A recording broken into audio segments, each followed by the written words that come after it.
ဓမ္မနန္ဒဝိပဿနာရိပ်သာတည်ထောင်ဖို့ရန်အတွက်သာသနာမြေရိပ်သာမြေဖြစ်ပေါင်းပြီးတော့လူလန်းပေးကြသောအလူရှင်များမှာဦးဝင်းကြည်ဒေါ်အေးရီမိသားစုမှ3သိန်းကျပ်ဦးတောင်းစိန်မိသားစုမှ3000ကျပ်မောင်ရဲရင်ဦးမိသားစုမှ3000ကျပ်ကိုကျော်မင်းထွန်းမိသားစုမှ9000ကျပ်ကိုကျော်သူထွန်းမိသားစုမှ3သိန်းနဲ့5000ကျပ်ကိုဇော်ကြီးမှ1000ကျပ်အေယာဝီတိုင်းဒေသကြီးဒနုဖြူမြို့နေဦးမင်းဆွေဒေါ်ခင်အေးရီမိသားစုမှ9သိန်းကျပ်ဤကုသိုလ်ရှင်စေနာရှင်ပေါင်းတို့သည်ကြောက်ဆက်ဖြစ်သောကတ်ဆိုးပြီးသို့အန္တရာယ်သောယောဂါတို့အမျိုးမျိုးကင်းစင်လွင့်ပြောက်ပြီးဤဘဝဤခန္ဓာနဲ့ပင်ဤသာသနာတော်တွင်၌ဒုက္ခအပေါင်းတို့ချုပ်ငြိမ်းရာဖြစ်သောနိဗ္ဗာန်သို့မျက်မှောက်ပြုနိုင်ကြပါစေအဲ့တော့မေတ္တာတဲ့မိကုံးဟာတရားတွေနေ့စဉ်တရားထိုင်မှများရင်တရားအထုတ်ပါများရင်စိတ်မှာဖြစ်နေတဲ့အညစ်အကြေးတွေတဖြည်းဖြည်းနဲ့ယောဘကင်းစင်သွားနိုင်သလားဘုရားလို့မေးတာကင်းစင်ပါတယ်လို့တိုက်ရိုက်ဖြေပါမယ်တရားအထုတ်ပါများရင်စိတ်မှာရှိနေတဲ့အညစ်အကြေးတွေတဖြည်းဖြည်းနဲ့ကင်းစင်သွားမှာပါအဲ့တော့တရားအထုတ်တယ်ဆိုတာကလည်းစိတ်မှာရှိနေတဲ့အညစ်အကြေးစိတ်မှာလို့ပြောလိုက်ရင်စိတ်နဲ့စေတသိက်ဟာတွဲလိုက်ကြည့်ဖြစ်တာပေါ့စိတ်နဲ့စေတသိက်ဟာတွဲပြီးတော့ဖြစ်တာဖြစ်တဲ့အတွက်ကြောင့်ပုရုဇဉ်တိုင်းဟာစိတ်ညစ်ကြတယ်ပုရုဇဉ်တိုင်းဟာစိတ်ညစ်ကြတယ်စိတ်အစင်မပြေကြဘူးအဲ့တော့အစင်မပြေဘူးလို့စကားတစ်လုံးကိုငှားပြီးတော့တုံးလိုက်တာပုရုဇဉ်တိုင်းမှာစိတ်ညစ်တယ်အဲ့တော့လူတွေစိတ်ညစ်တယ်ဆိုတဲ့နေရာမှာဒါသမီးဇနီးမယားနဲ့စီးပွားဥစ္စာစသည်ကိုရီမှန်းထားတဲ့ရီမှန်းချက်တွေပြောလို့ဆိုလို့မကောင်းတာတွေအစင်မပြေတာတွေတွေ့တဲ့အခါမှာဒေါသနဲ့စိတ်ညစ်ကြတာအဲ့ဒီဒေါသနဲ့စိတ်ညစ်ကြတယ်အိတ်တမစ္စရိယနဲ့စိတ်ညစ်ကြတယ်အဲ့ဒီခါကြတော့မှငိုကြရေကြနဲ့စသည်ဒုဆွဲဓာဆွဲဖြစ်တာကိုစိတ်ညစ်တယ်လို့ဆိုကြတာစိတ်ညစ်နေတယ်လို့သတ်မှတ်တာဒီဘဝကြီးမကောင်းလို့စိတ်ညစ်တာ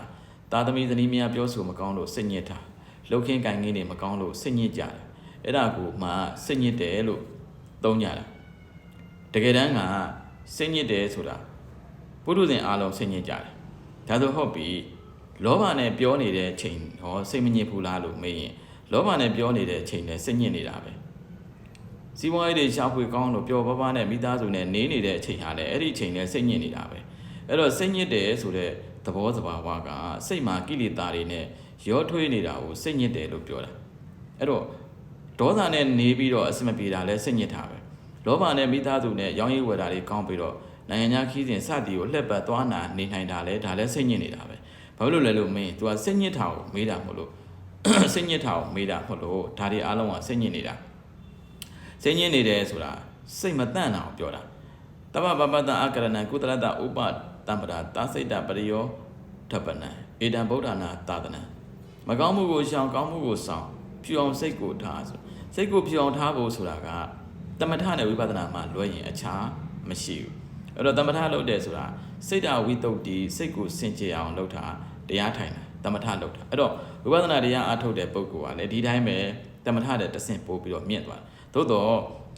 ဝိပဿနာလုပ်ရင်တမထလည်းပါပြီးသားဖြစ်တဲ့အတွက်ကြောင့်အဲ့ဒီနှစ်လုပ်သည်စိတ်ကိုဖြူစင်အောင်ထားတာစိတ်ကိုတန့်ရှင်းအောင်လို့ကြိုးစားနေတာစိတ်ကိုတန့်ရှင်းအောင်လို့အားထုတ်တာဘာနဲ့အားထုတ်တာလဲဆိုတော့မဂ်ခင်3ပါးမဂ်ခင်3ပါးကြတော့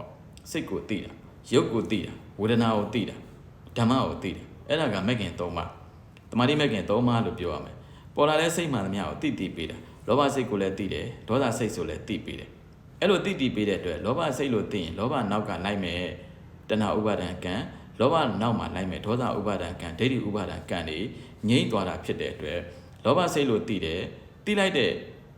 သိစိတ်ကလေးဟာတမာတိမဂ်ခင်တမဝါယမတမာတိတမာတမာတိဆိုတဲ့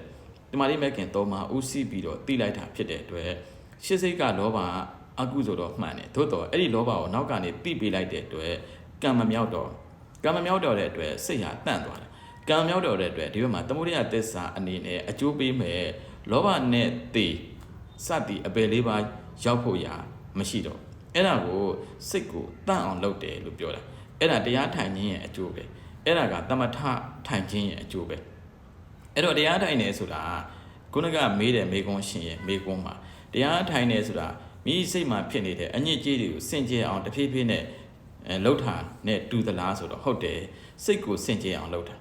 ဒီတိုင်းထားရင်စိတ်ကဘယ်လိုနည်းနဲ့မှမစင်ကြယ်ဘူးသူကသူချမ်းသာတာဆင်းရဲတာ ကဘာပတ်နေတာကဘာနှစ်ပတ်သုံးပတ်ပတ်နေတာလကဘာပေါ်ရောက်နေတာနဲ့စိတ်တန့်ရှင်းတာနဲ့စိတ်ဖြူစင်တာနဲ့ရမဆိုင်ဘူ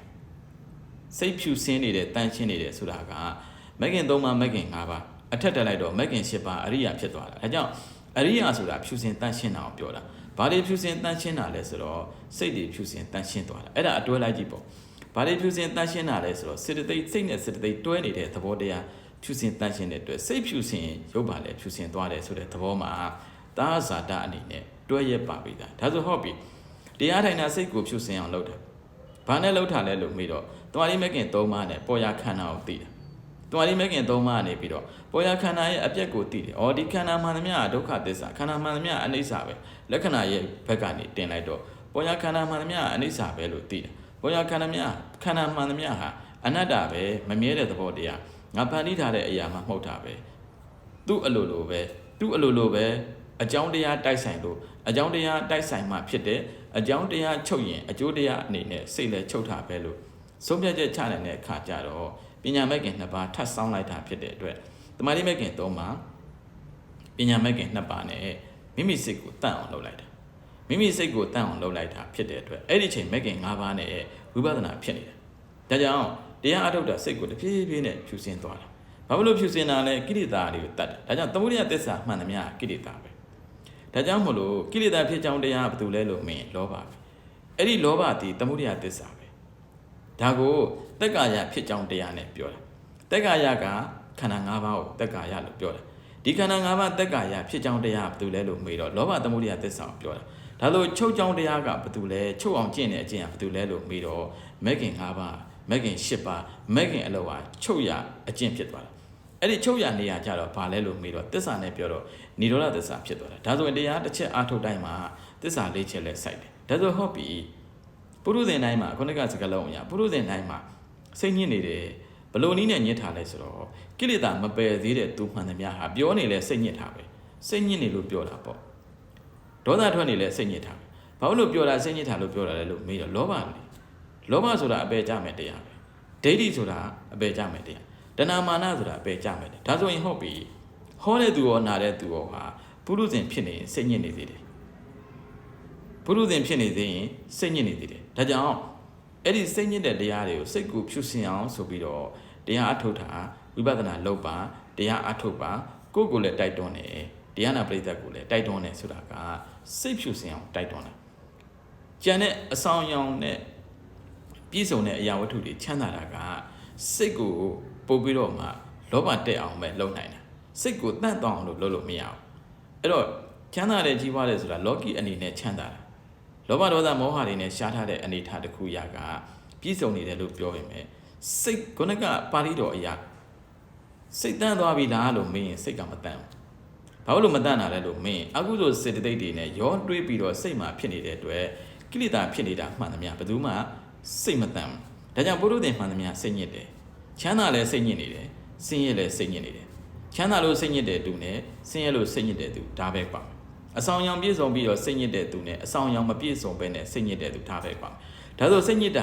ကင်ပေါက်ရိုက်ခွက်ပြီးတော့ဒေါသအထွတ်ဓာတ်ကင်ထုတ်ဆွဲနဲ့မူဂါရီကပြောနေတာကဒေါသနဲ့ဖြစ်တဲ့စိတ်ညစ်ပြောတရားရွှင်တရားနဲ့နေ့စဉ်ကောင်းရမွန်ရာတွေနဲ့သုံးဆောင်ခံစားနေတာကြတော့လောဘနဲ့ဖြစ်တဲ့စိတ်ညစ်ပဲ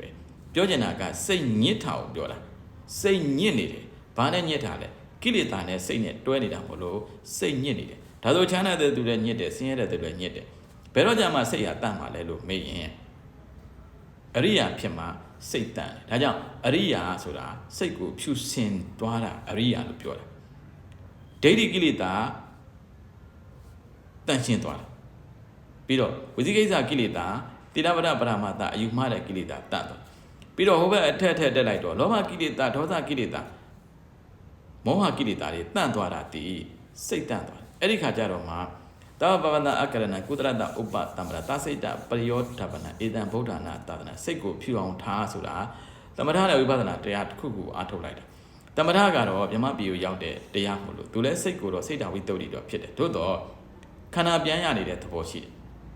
ဝိပဿနာကတော့အဲ့ဒီစိတ်ညစ်စရာအကြောင်းတရားတွေကိုအပိပိုင်ဖြတ်တယ်ဒေါသဖြစ်တဲ့ဒေါသပြက်တယ်လောဘဖြစ်တဲ့လောဘကိုပြက်ထားအောင်လည်းသိတယ်ဆိုတော့စိတ်ညစ်တဲ့တရားကိုတဖြည်းဖြည်းနဲ့ တန့်ရှင်းအောင်လုပ်တာဒီမဲ့ညာမှာတပါအရှာမရှိဒါကြောင့်ဝိပဿနာတရားအားထုတ်တာဒီစိတ်ကိုတန့်